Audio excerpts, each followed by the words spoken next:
Hey everybody, it's your girl Bunny. To all of my returning subscribers, hey, how you doing? And for those of you who are new to the channel, welcome. Kick your feet up, subscribe to this family-friendly channel, and don't forget to click the notification bell so you don't miss any posts. Also follow me on Instagram at the same profile name so you don't miss the sneak peeks of what's coming up next. In this video, it's Queen Sugar episode 7 entitled Our Senses Restored.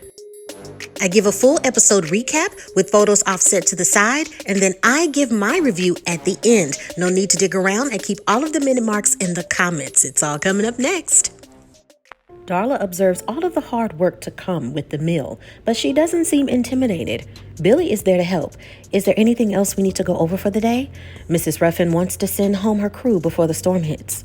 Darla thought that the storm was heading east, but Billy uses her bit of southern intuition. You hear that? No sounds of bugs or birds. I'm with Mother Nature on this one. When the animals seek shelter, so should we. It's an epiphany.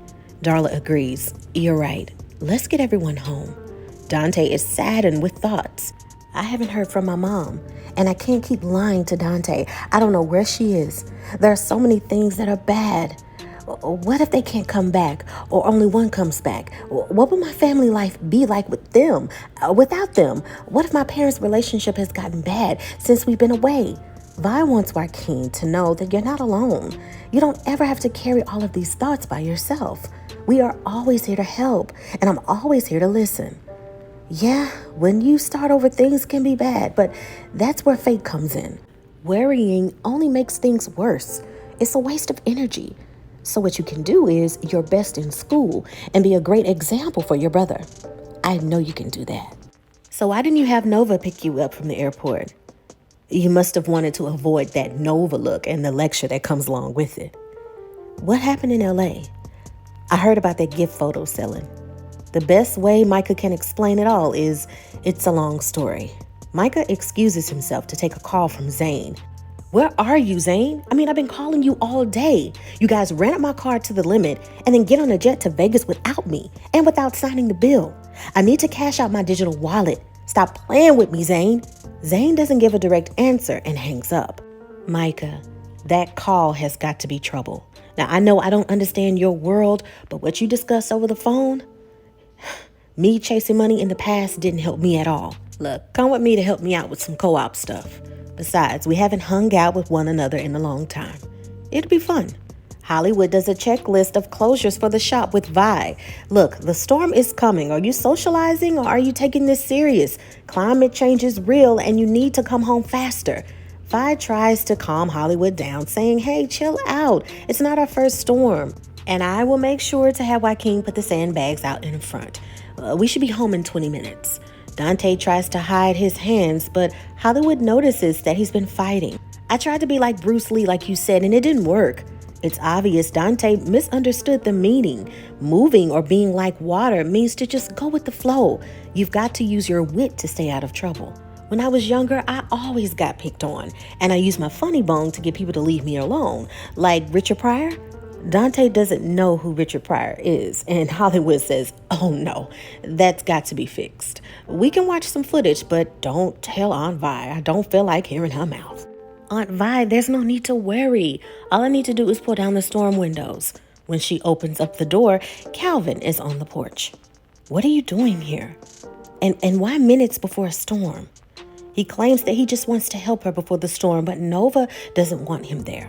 He understands and agrees to leave, but asks, can I just hatch down the house first?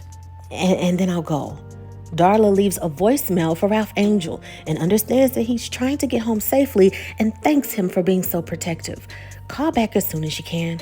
After she hangs up, there's a call that she thinks is Ralph Angel, but it's Chase with more threats.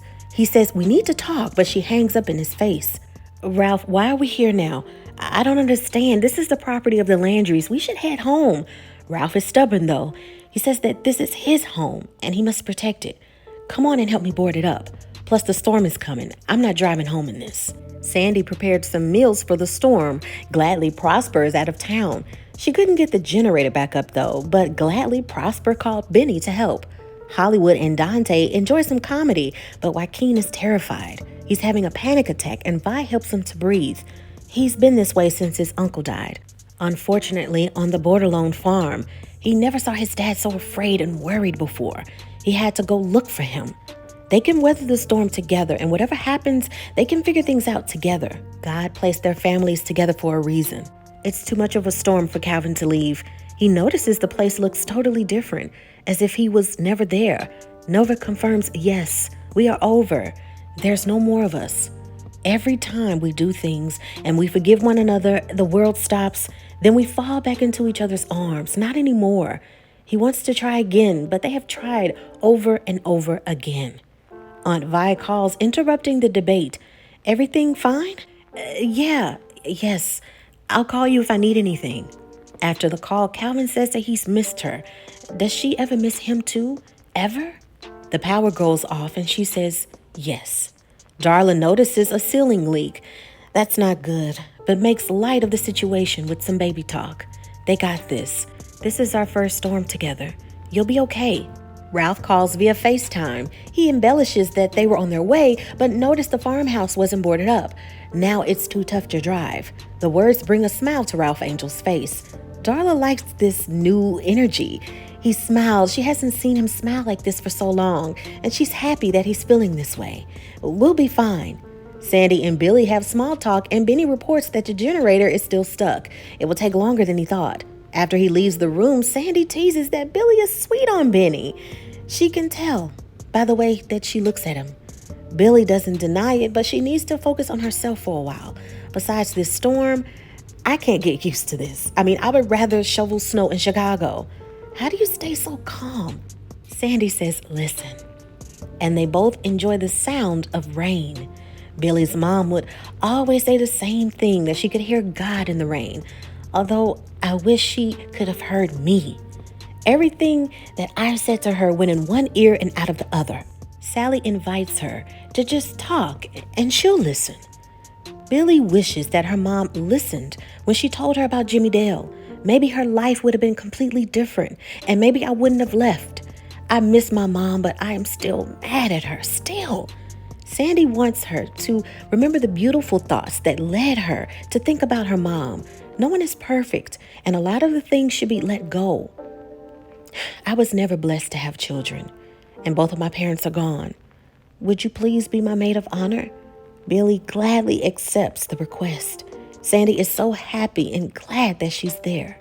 Joaquin finally finds comfort and rest. Even Dante. Vi and Hollywood know that the boys are burned out, but all they can do is give them love and the best that they can. Now it's time for some alone time, indeed. Calvin heard about the farm, and I'm sorry. I wanted to call, but I wasn't sure if I was invited. Nova knows he wouldn't have been invited. Yes, I think about you, but let's face the facts. We tried to turn our love into our daily lives, and it just wasn't meant to be, and I made peace with that. Calvin says that he has a reoccurring dream, them on a porch swinging, old and gray, and just them being enough. Nova then gets a notification. Date with Dominic at 8:15. The current time is 8:16. She sends a message. Sorry, can't talk right now. Are you involved, Nova? Does he love you? Does he treat you right? Help me. I can't move on. Nova can't stand this with him. But they can't resist and begin to kiss. Ralph wants Micah to call his mom and just say, I'm sorry. I know you think that she won't forgive you, but she's your mom. She doesn't have a choice. You'll have a lot of butt kissing to do, though. Their laughter is stopped by banging on the door. Hello? Is anyone in there? I'm not from around here. Can you help me? Please. Ralph, should we open the door? Micah, we're not even supposed to be in here. They welcome the visitor, and he's happy he ran into them. It's Chase. Nova wants Calvin to let her go. He has to. You're rewriting us like some fantasy. Calvin wants her to say how she feels, and she does just that. Calvin, looking at you stirs something in me, things in me. It was hard to get over you, but I did. Then why did you write those things about me in your book, Nova? I read that book over and over again. You didn't even call me. Calvin, I felt that way about you before I wrote the book. And when I look at you now, what you did, that's all I see. Calvin paints an analogy. If I told you what I did on our first date, even letting you know that it's a day I regretted of my entire life, would you have still shared those times with me? Nova confirms, no. Calvin doesn't regret not telling her. Him not doing so allowed him to have this love and experience her. Darla tells True Blue's favorite bedtime story. Once upon a time, there was a boy named Oscar and a girl named Olivia. They were the best of friends. And one day during the storm, just like this one, they found a magical toy in the forest. The toy giggled just like you, but Oscar had to go on a long vacation. When he was away, Olivia didn't take good care of herself or the doll. And when Oscar came back, he was angry. And Olivia thought that she would lose the toy and Oscar forever. An evil man kept calling, and Olivia would never let him play with the toy. Oscar loves Olivia, and Olivia loves Oscar. No matter what happens, they will never let that man play with their toy. Oscar and Olivia got another toy, and they promised to take better care of everything. And they lived happily ever after. Chase and Micah discuss about being in frats, but Ralph says, I never went to school, and I never had interest in frats. Chase makes a rude comment saying a country man built like himself probably would have a pick of all of them. And he knew that he did. But Ralph says, hey man, that's not my style. Chase goes on to some weird conversation. Since this Me Too stuff, everything has changed. There's no more passion or heat of the moment. You used to be able to go to a party, find a bunch of drunk girls, and go home with one of them. Those days are long gone. I went to the right schools, shook the right hands, I got the wife, the kids, now I'm running for office. This girl I hooked up with one time is going around saying I raped her and her kid is mine. Like all of Georgetown didn't hook up with her one time, you feel me? Ralph puts things together. What's the girl's name you're talking about? Is it named Darla? Micah is confused. Whoa, what's going on?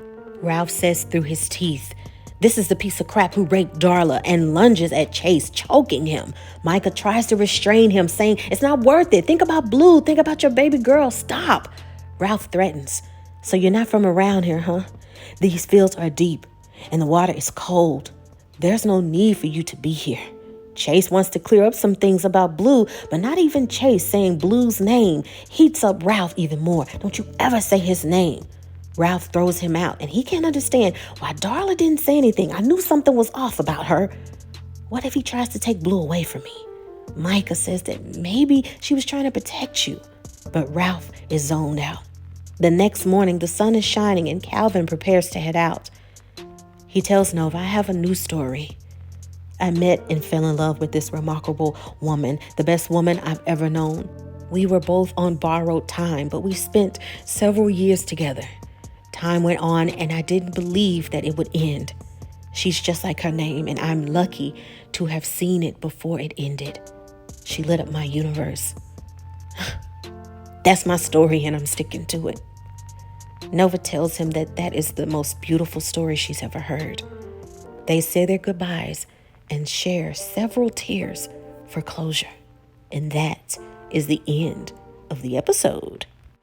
And now it is time for your favorite part of the video. That's right, my review. So what happened in this episode is something that I predicted in the last recap and review, that with the writing, they're going to pick up on a few things that the audience, right, needs to remember. That small detail that was lingering with Charlie on the Queen Sugar Mill when the gentleman died during the hurricane, and they kind of just let that storyline fizzle.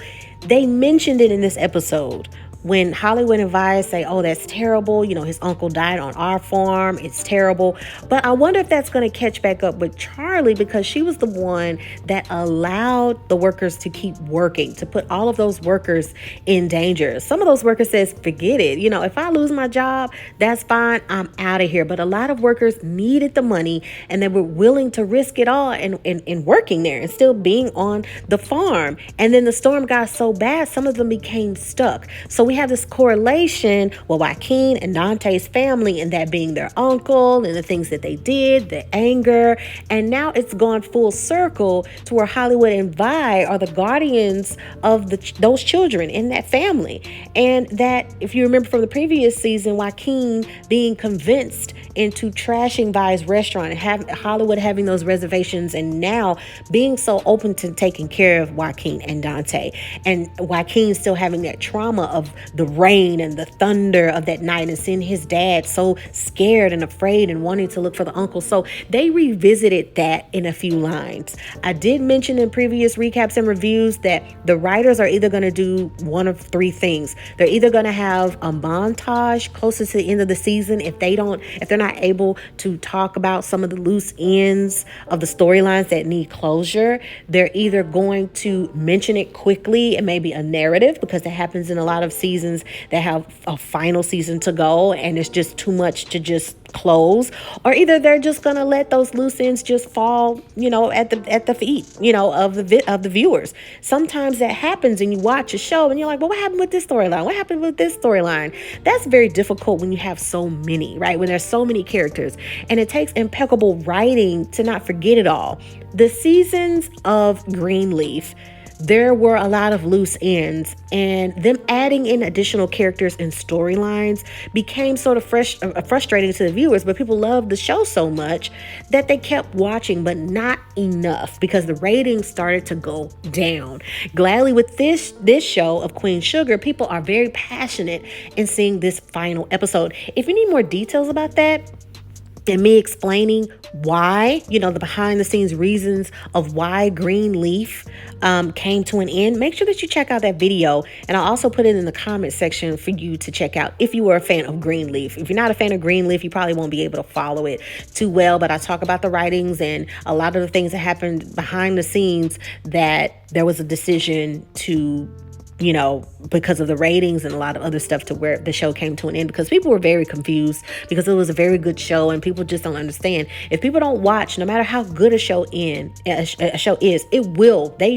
network will cancel a show, because the ultimate underlying, right, is money. Okay, so let's get back to the recap of this episode. So it's still frustrating to me that this is the last season and we're going over storylines that really don't matter. I'm glad, right, that Prosper's happy and you got Sandy and Benny is liking Billy.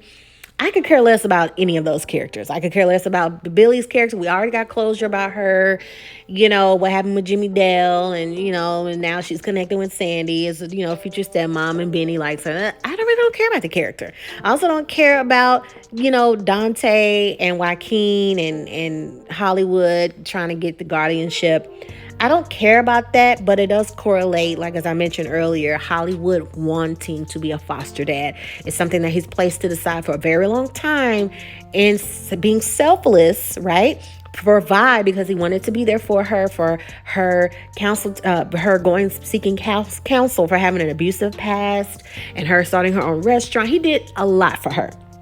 So I do understand that this storyline for Hollywood is for him, because his fatherhood is something that he's always wanted. So I get it. It's annoying, but I feel like we need to get back to the land.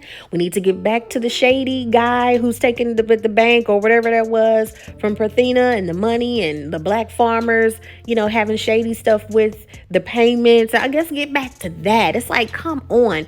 And many people wonder, where is Charlie? Like, what's going on with Charlie? Why isn't she being seen?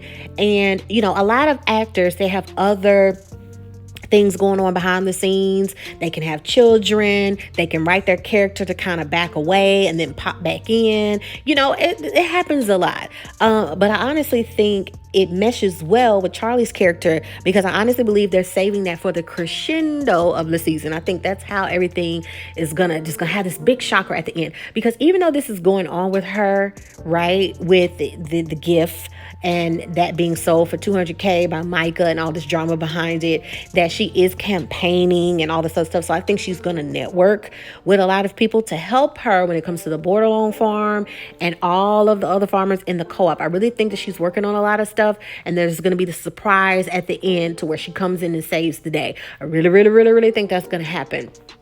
They need to bring a lot of stuff to close, because we are almost at the end of the season. And I don't know if they're going to go to episodes 10 or 12. Like, wrap it up. Let's talk about them kids saying and probably. Let's get to the land stuff. Let's get to what we've looked at this whole series and getting to the land, right? What's going to happen with the bodies when it comes to the massacre? Are they going to build the mall or not? Are they going to get the farm back or not? Is Michael going to get his stuff together or not? Like, get to that. All of these additional storylines are driving me crazy. I don't care about Dominic with Nova. I don't care. I always thought Nova was going to be somebody that was just a free spirit. She never seemed like the type of character to settle down. Okay. And when it comes to Calvin, we thought y'all moved on. I thought you was done. Like, he turned himself in and you was heartbroken and that was it. Why is Calvin popping back up? Okay, bye. Bye. Why are we bringing this character back? I mean, if anything, maybe they wanted to give the viewers closure that he's gone, and that this is not going to happen again. You know, that Nova's finally getting him out of her system and he's still stuck and he's like, I'm going to move on. You know, it's getting to stalker status at this point. Like, I don't want you. You know what I'm saying?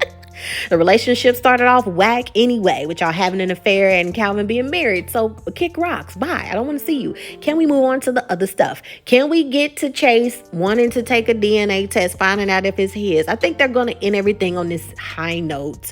You know, hopefully I'm guessing with Chase that maybe other women will come forward of the type of guy that he is and what he was saying, because him mentioning to Ralph and Mike, oh, what we could do back in the day, you could take a drunk girl home, and now there's this Me Too stuff. So it's very evident that he's a jerk. Okay. But we still don't have evidence, which is sad, of anything that happened between him and Darla. At this point, statutes of limitations could be gone. We don't know. We don't have any evidence that he assaulted her. We have a foggy, blurred memory from Darla, who was high or drunk or whatever. She just, you know, saying, hey, whatever happened, I didn't consent, because I couldn't even put two and two together and I was incoherent. Okay, so I get that. So Chase is just like, hey, you ruining my stuff and I need to get confirmation and we take this DNA test. Because you remember, Ralph didn't want the DNA test because he was just like, regardless of what happens, that's my son. And I said in that season that's cool, but your son deserves the truth. He's super smart. Blue is super smart. He's no dummy, okay? When they showed Chase, I was like, well, dang. If that ain't his daddy, I don't know what to tell you. You know, if that ain't the daddy, then Blue just look like his mama, because I don't know what to think. But this man, if he's requesting a DNA test, he deserves to get the DNA test. I just think that when he goes through all of that'll bring attention to him, and then a lot of women will say, hey, he did something to me too. Like, you know what I'm saying? Let me know what you think. Subscribe, like this video, okay? Also follow me on Instagram at the same profile name. Hit me up in the DMs if you want to talk and you're too shy to leave something in the comments. But if not, make sure that you leave your opinions in the comments. And thank you for being patient with me while I put all of these videos up, because I'm doing 5 shows at a time. Make sure that you check out Atlanta, the final season of that. It's absolutely amazing.